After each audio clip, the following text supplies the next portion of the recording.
창세기 24장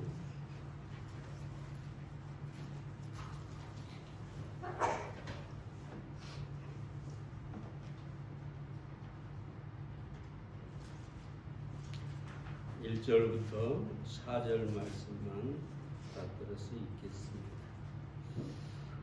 아브라함이 나이 많아 늙었고 여호와께서 그의 범사에 복을 주셨더라. 아브라함이 자기 집 모든 소유를 맡은 늙은 종에게 이르되 청컨대 내 손을 내 환도뼈 밑에 넣으라. 내가 너로 하늘의 하나님 땅의 하나님이신 여호와를 가리켜 맹세하게 하노니 너는 나의 거하는 이 지방 가나안 족속의 딸 중에서 내 아들을 위하여 아내를 택하지 말고 내 고향 내 족속에게로 가서 내 아들 이삭을 위하여 아내를 택하라.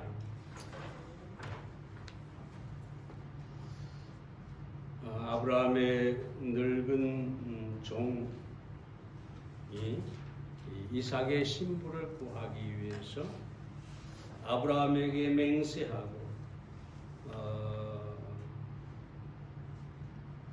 메소포타미아 나홀 성에 이른 것을 가게 되는 것을 보게 됩니다. 이 메소포타미아는 세계 3대 문명의 발상지죠. 두 강들의 산지라는 뜻인데 유브라데스 강과 티그리스 강 사이에 있는 고지대의 이름을 말합니다. 이 메소포타미아의 문명은 헬라와 히브리 문명에 큰 영향을 끼쳤습니다. 나홀이라고 하는 사람은 아마 아브라함의 동생 나홀의 이름을 딴 것인지 나홀성은 아니면 아브라함의 동생이 나홀에 살았기 때문에 그 성의 이름이 나홀이 된 것인지는 모르겠습니다만 이 늙은 종이 바로 나홀 성에 아브라함의 동생의 집을 찾아 하나님의 인도로 찾아가게 되는 것을 보게 됩니다. 오늘은 이 아브라함의 늙은 종의 에게서 몇 가지 교훈을 저희가 찾아볼까 합니다. 첫째로 아브라함의 늙은 종은 때와 장소를 아는 지혜가 있었다. 11절 말씀을 봅니다. 그 약대를 성박 우물 곁에 굴렸으니 저녁때라 여인들이 물을 길러 나올 때이었더라.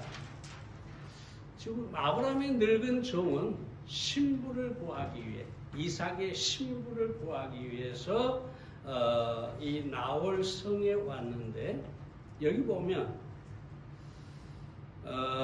약대 그러니까 낙타를 그 성박 우물 곁에 굴렸다. 저녁때라 여인들이 물을 기르러 나올 때였더라.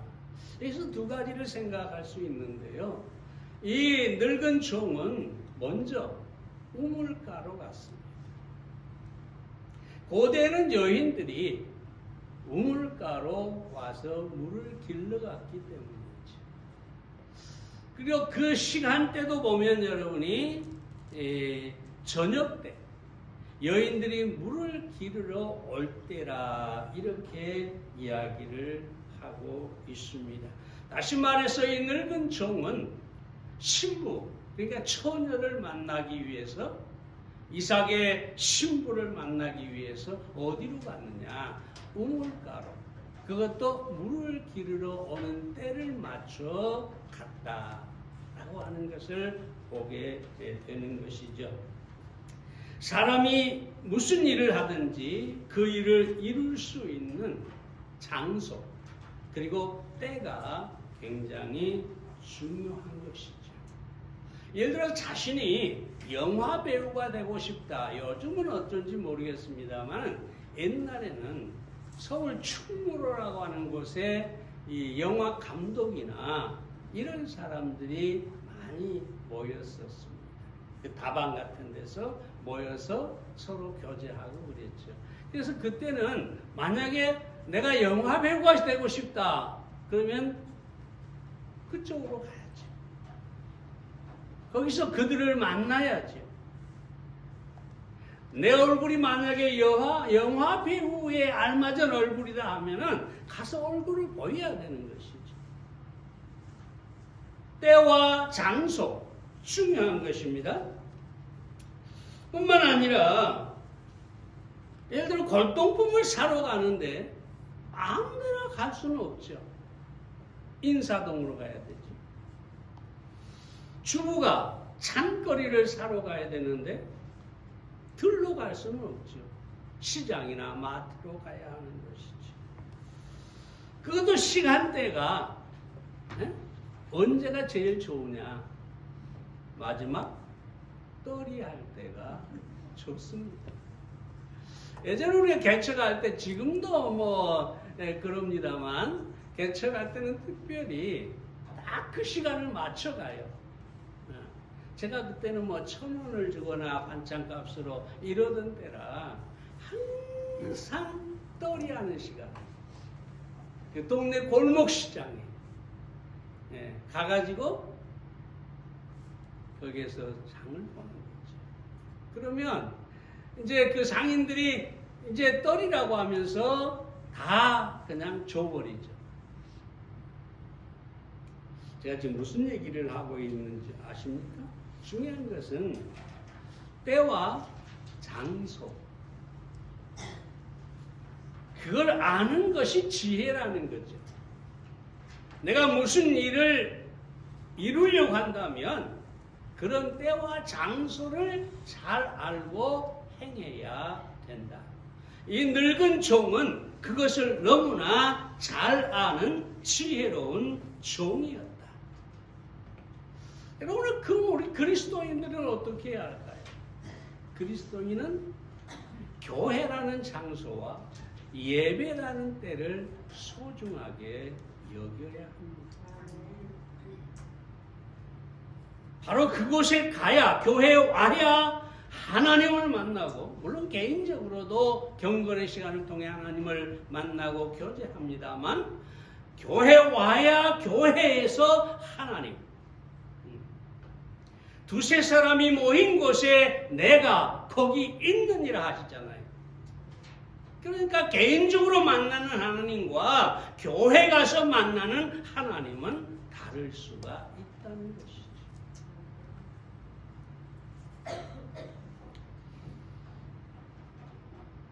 포카이서라고 하는 사람이 이런 얘기를 합니다. 하나님의 교회는 신령한 생활의 보금자리 때문에 교회를 사랑하는 것은 바로 자기를 사랑하는 것이고, 교회를 무시하는 사람은 자기 영혼을 미워하는 것이다. 이 말 잘 새겨들으시기 바랍니다. 교회를 사랑하는 것은 나를 사랑하는 것입니다. 왜냐하면 그 교회에 하나님께서 임재하시고 역사하시기 때문에 그 교회를 사랑해서 교회를 갈 때에 거기에서 나를 인도하시고 나를 축복하시고 내 기도에 응답하시는 하나님을 만날 수가 있는 것이죠. 그리고 사랑 여러분, 교회와 예배, 이건 우리 그리스도인들이 들에게 가장 필요한 것입니다. 다른 세상의 어떤 것보다도 교회라는 장소, 그리고 예배 드리는 시간, 이것처럼 소중한 것이 없다는 것을 아시기를 바랍니다. 그런 사람이 바로 지혜로운 사람이라고 할 수 있습니다. 두 번째로 아브라함의 종은 기도의 사람이었습니다. 12절 말씀을 봅니다. 그가 가로되 우리 주인 아브라함의 하나님 여호와여 원컨대 오늘날 나로 순적히 만나게 하사 나의 주인 아브라함에게 은혜를 베푸시옵소서. 이 늙은 종의 기도를 통해서 우리가 몇 가지를 생각해 볼 수 있는데, 먼저 늙은 종은 순적히 만나기를 기도했습니다. 본문에 순적이 만나게 하사라는 말은 만나는 일이 일어나게 해 주소서. 그러니까 자기 자신이 무엇을 위해서 여기에 왔는지를 너무나 잘 알았어요. 자기의 목적, 자기의 목표가 무엇인지를 너무 잘 알았어요. 그래서 내가 이삭의 아내가 될 사람을 순적히 만날 수 있게 해주세요. 만나는 일이 일어나게 해 주시옵소서라고 기도하고 있는 것을 우리가 보게 됩니다. 우리가 어떤 기도를 할 때 그 기도는 목표가 분명해야 합니다. 그리고 그 일이 일어나도록 기도해야 합니다. 아무 목표도 없이 어떤 생각도 없이 그저 무작정 드리는 기도가 아니라 분명한 목표를 가지고 그 일이 일어나게 해 주시옵소서라고 기도하는 것이 필요합니다. 두 번째로, 다음으로 늙은 종은 구체적으로 기도를 합니다. 13절과 14절에 보면 이렇게 기도하죠. 종이 여자에게 물을 달라고 합니다. 근데 이 종이 이렇게 얘기를 하죠. 여자가 자신에게 물을 주고 자기 낙타에게도 물을 주면 그 여자가 하나님께서 주신 여자임을 알겠습니다 라고 하나님께 기도합니다. 구체적이죠. 나에게 물을 주고 내 낙타에게도 물을 주고, 다시 말하면 아주 구체적으로 하나님의 응답을 구하고 있다는 것입니다. 자, 여러분, 기도는 구체적으로 해야 합니다. 그래야 하나님께서 구체적으로 응답하십니다. 예를 들어서 아들이 아버지에게 아버지 돈 좀 주세요. 무작정 돈 좀 주세요. 매일 아침에 아버지 돈 좀 주세요. 한다고 해보세요. 그 아버지가 어떻게 주겠어요? 근데 아들이 아버지 오늘 나 책을 사야 하는데 2만 원만 주세요. 이러면 아버지가 주겠죠. 기도를 구체적으로 해야 하나님께서 구체적으로 응답하신다는 것입니다. 뿐만 아니라 우리가 구체적으로 기도해야 구체적으로 하나님께서 응답하실 때 내 기도를 응답하셨구나 알 수가 있게 되죠. 많은 사람들이 기도는 해요. 그런데 하나님께서 응답하시는데 응답하셨다는 것을 모르는 경우가 많아요.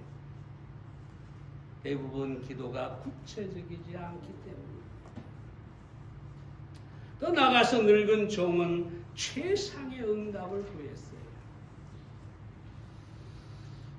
늙은 종은 단순히 처녀를 만나려고 하는 게 아닙니다. 단순히 이삭의 신부를 그저 그냥 아무 여자나 구하려고 하는 게 아닙니다.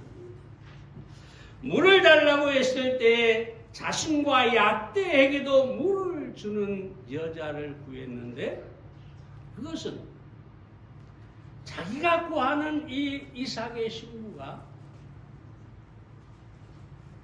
유목민의 아내가 될 사람입니다.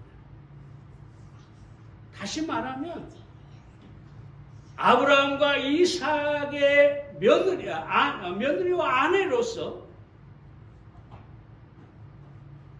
짐승을 기르는 그들에게 최상의 아내, 가장 적합한 아내를 구하기를 원했다는 것입니다. 다시 말하면 사람뿐만 아니라 여기 약대들까지 배려할 줄 알고 살필 줄 아는 그런 신부를 구했다고 하는 것입니다. 기도는 우리가 할 때에 최상의 것을 구해야 합니다. 욕심이 아닙니다. 적당한 것을 구하지 말고 우리가 구하는 것 가운데 최상의 것을 구해야 합니다. 왜냐하면 하나님은 모든 것을 가지시고 우리에게 최상의 것을 주기를 원하시는 하나님이시기 때문입니다. 그저 하나님 앞에 가서 무엇을 구하는데 하나님 이거라도 주실 수 있을까요? 하고 그냥 아주 작은 것, 아주 정말 보잘것 없는 것 아니면 적당한 것을 구하는 그런 기도를 드리지 마시기 바랍니다. 하나님 앞에 나아가 기도할 때는 나에게 맞는 기도가 아니라 하나님이 어떤 분인가를 알고 최상의 것을 구할 수 있어야 합니다. 그것이 받는 우리에게 놀라운 축복이 될 뿐만 아니라 하나님께도 영광이 되는 것이죠. 그 잘 알려진 이야기가 있지 않습니까? 그리스의 알렉산더 대왕이 세상을 다 정복하고 나서 더 이상 정복할 땅이 없다고 슬퍼했다고 하죠. 근데 이 알렉산더 대왕은 한 철학자와 아주 가까운 관계를 맺고 있었는데 이 철학자는 대단히 궁핍한 삶을 살았어요. 그래서 할 수 없이 이 알렉산더 대왕에게 도움을 구하기로 마음을 먹습니다. 그리고 가가지고 황실 금고의 관리인에게 돈을 요구합니다. 자그마치 1만 파운드를 달라고 합니다. 근데 이 황실 금고지기가 보니까 그냥 꾀죄죄한 노인이 와가지고 그것도 뭐 작은 돈이 아니라 1만 파운드를 달라고 하니 놀래가지고 알렉산더 대왕을 찾아갔어요. 아니 이만저만해서 이런 분이 와가지고 1만 파운드를 달라고 하는데 어찌하면 좋습니까? 그러니까 알렉산더 대왕이 달려왔어요.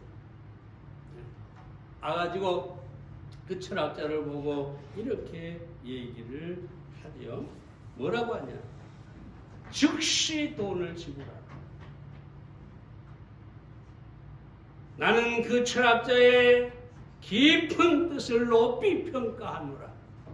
그는 많은 돈을 요구함으로써 이 왕의 부와 관대함과 영광을 드러내게 하여 나의 명예를 높였다. 여러분, 알렉산더 대왕이 그 엄청난 돈을 요구하는 것을 어떻게 받아들입니까? 나의 부를 그가 인정한 것이다. 나의 관대함을 그가 인정한 것이다. 근데 하물며 하나님께서 우리가 하나님께 최상의 것을 구할 때 하나님, 너 너무 욕심이 많다. 내가 그걸 너에게 줄 힘이 있다고 생각하느냐? 하고 거절하시지 않는다는 거죠. 네가 나를 과연 하나님으로 믿는구나. 내가 너에게 이것을 줄 수 있다고 믿는구나. 오히려 기뻐하시고 우리에게 최상의 것을 응답해 주신다고 하는 것입니다. 또 더 나아가서 늙은 종은 응답을 알고자 기다리며 상황을 살피는 것을 봅니다. 21절에 보면 그 여부를 알고자 하여 묵묵히 주목하여 여부를 알고자 했다. 다시 말하면 하나님께서 과연 이 처녀를 내 주인의 신부로 주셨느냐? 그걸 알기 위해 살펴보았다는 것입니다. 기도는 기도 후에도 지속되어야 하는 진행형 기도여야 합니다. 그러니까 내가 무릎을 꿇고 기도하고 무릎을 세웠다고 끝나는 것이 아니라 이 늙은 종처럼 내 기도가 과연 어떻게 응답이 되는가를 주의 깊게 살펴보아야 한다는 것입니다.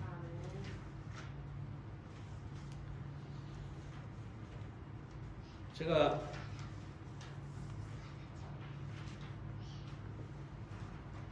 교회당을 저희가 마련할 때 기도 참 많이 했죠. 제가 심지어 저기 어디 제가 기도원을 잘 안 가는데 기도원에 가가지고 20일간 금식을 했죠. 원래 40일을 하려고 그랬는데 친교회 무슨 행사가 있어 할 수 없이 또 결혼식 주례도 있고 해가지고 20일만 이 금식을 했는데 참 기도 많이 했어요. 그래도 응답이 안 되고 땅을 샀는데 그게 도시개발공사에서 뭐라고 합니까? 할 수 없이 그래서 저는 이제 그렇게 생각했죠. 아, 내 생애에는 하나님이 교회당을 안 주시는가 보다.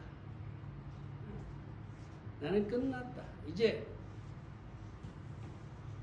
평생을 교회당 없이 이런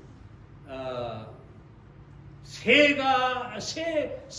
건물에서 그저 하나님께 예배하고 복음 전하고 말씀 가르치고 그러고 내 인생을 끝내야겠다. 사실 저는 마음으로 포기해버렸어요. 제가 포기했는데 신기하게 우리 집사람은 포기하지 않더라고요.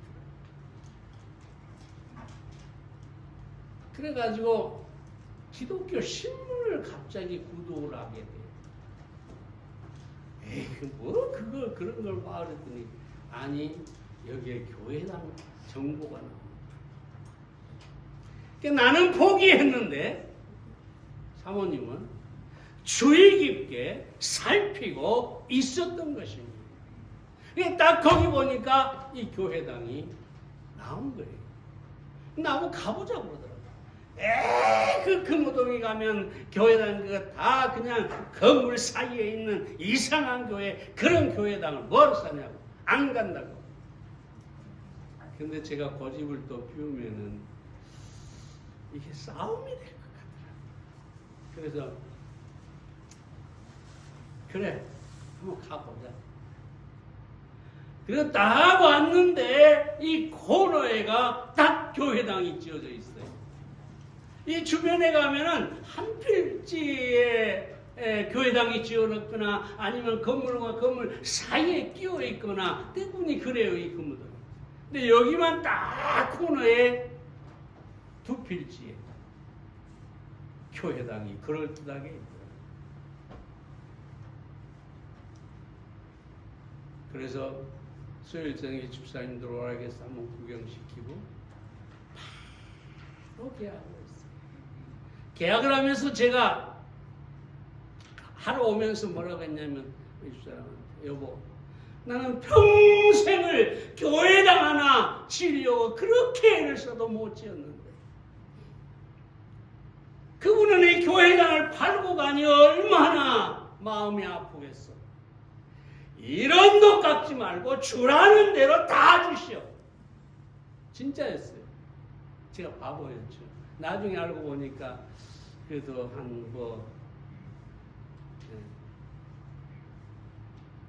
조금 한 2, 3천 원 깎을 수가 있지 않나 싶어요.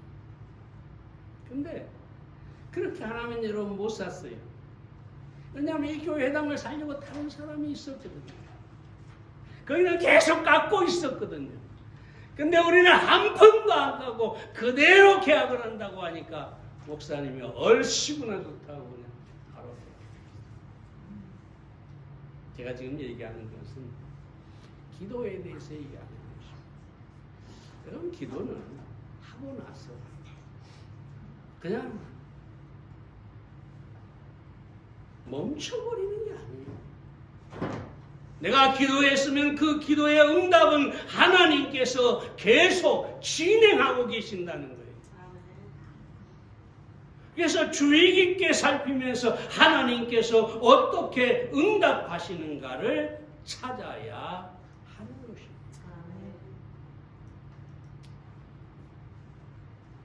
들어 늙은 종은 응답을 인해 하나님께 경배하고 찬송을 드렸습니다. 26절 27절에 보면 이에 그 사람이 머리를 숙여 여호와께 경배하고 가로되 나의 주인 아브라함의 하나님 여호와를 찬송하나이다. 기도에 있어서 구하는 것 못지않게 중요한 것이 무엇이냐? 응답이 되었을 때 경배하고 찬송하는 것입니다. 감사하는 것입니다.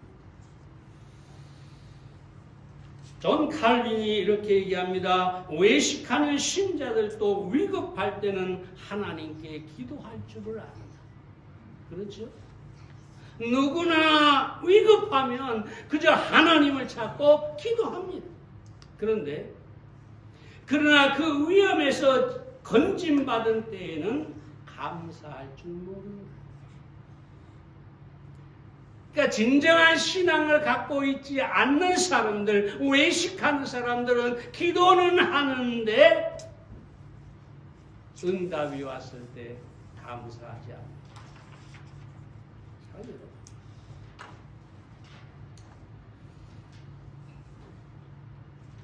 영국 숙담에 감사는 과거에 주어진 덕행이 아니라 미래를 살찌게 하는 덕행이다, 이렇게 말해요.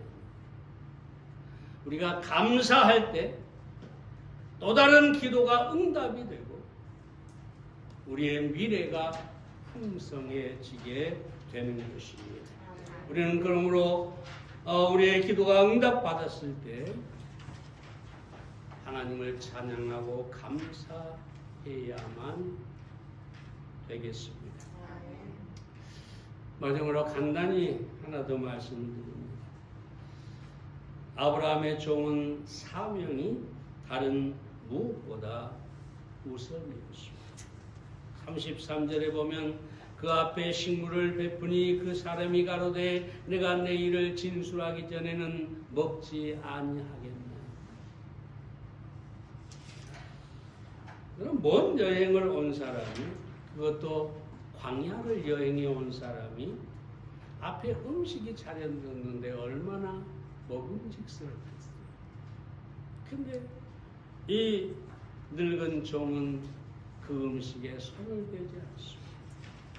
그래서 내가 왜 왔는지 나의 사명을 말하기 전에는 내가 음식을 먹지 않습니다. 거기다 더 중요한 또 하나의 사실은 뭐냐면 54절에 보면 아침에 일어나서 돌아가겠다고 합니다. 이 라반이 얘기하죠. 우리 딸을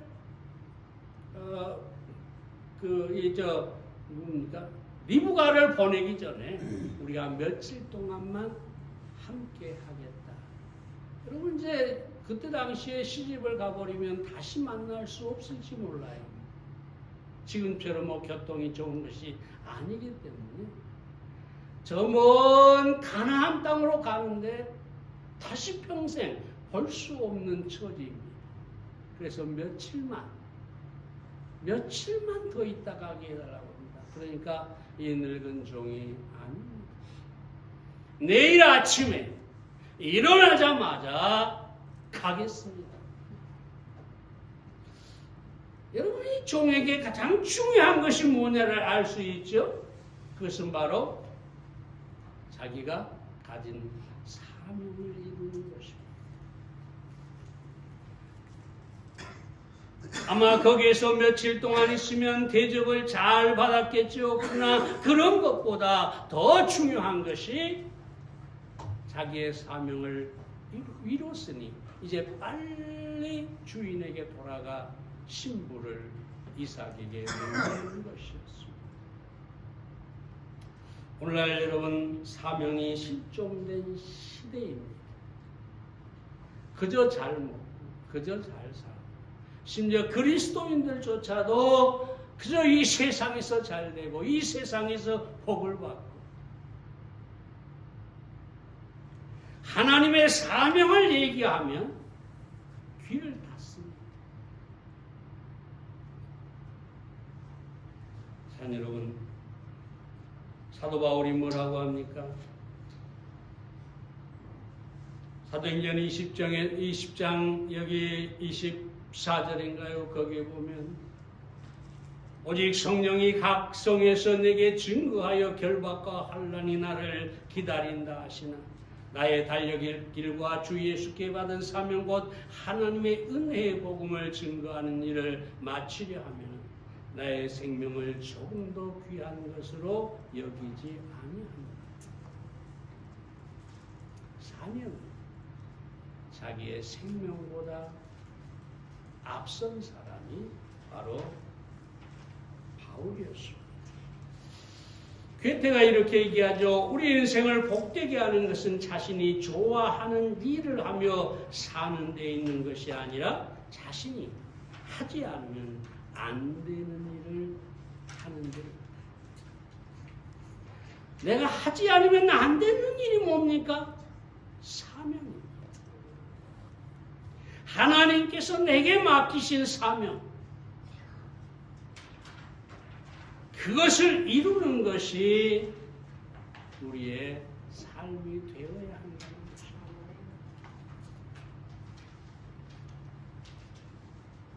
사랑하는 여러분, 나중에 하나님 앞에서 여러분들의 인생을 심판할 때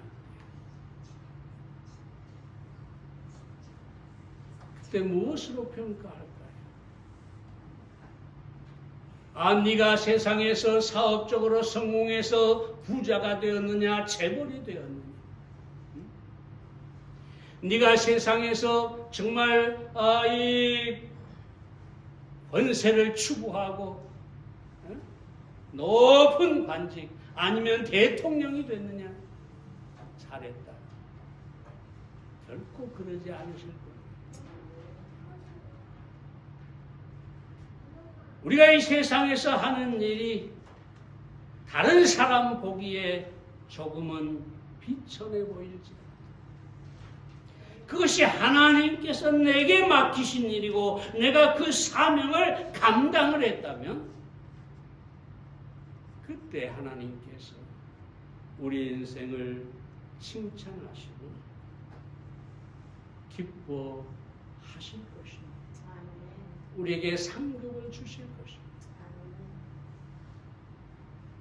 여러분이 인생에 무엇을 성공으로 보느냐, 이게 참 중요한 거예요. 그저 아파트를 사고, 그저 예금 통장에 돈이 쌓이고, 여러분의 직장에서 승승장구하고,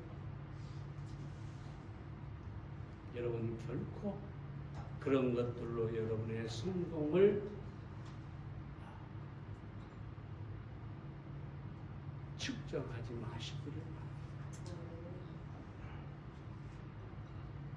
하나님께서 내게 무엇을 맡기셨든지 그것을 이루는 삶을 살 때 그것이 바로 우리의 성공이라고 할 수가 있습니다. 예수님께서 십자가에 못 박혀 죽으시고 장사된 바 됐다 3일 만에 부활하셨습니다. 모든 사람이 예수님의 십자가를 실패라고 하지만 그것이 하나님께서 맡기신 사명이었기 때문에 예수님은 성공하신 것입니다. 바울은 온갖 매를 맞고 감옥에 갇히고 정말 죽을 고비를 수없이 넘기는 그런 삶을 살다가 로마의 단부대에서 그 목이 잘려 죽음을 당했지만 세상의 모든 사람들은 실패했다고 하지만 하나님은 바울을 성공했다고 평가하신 것입니다.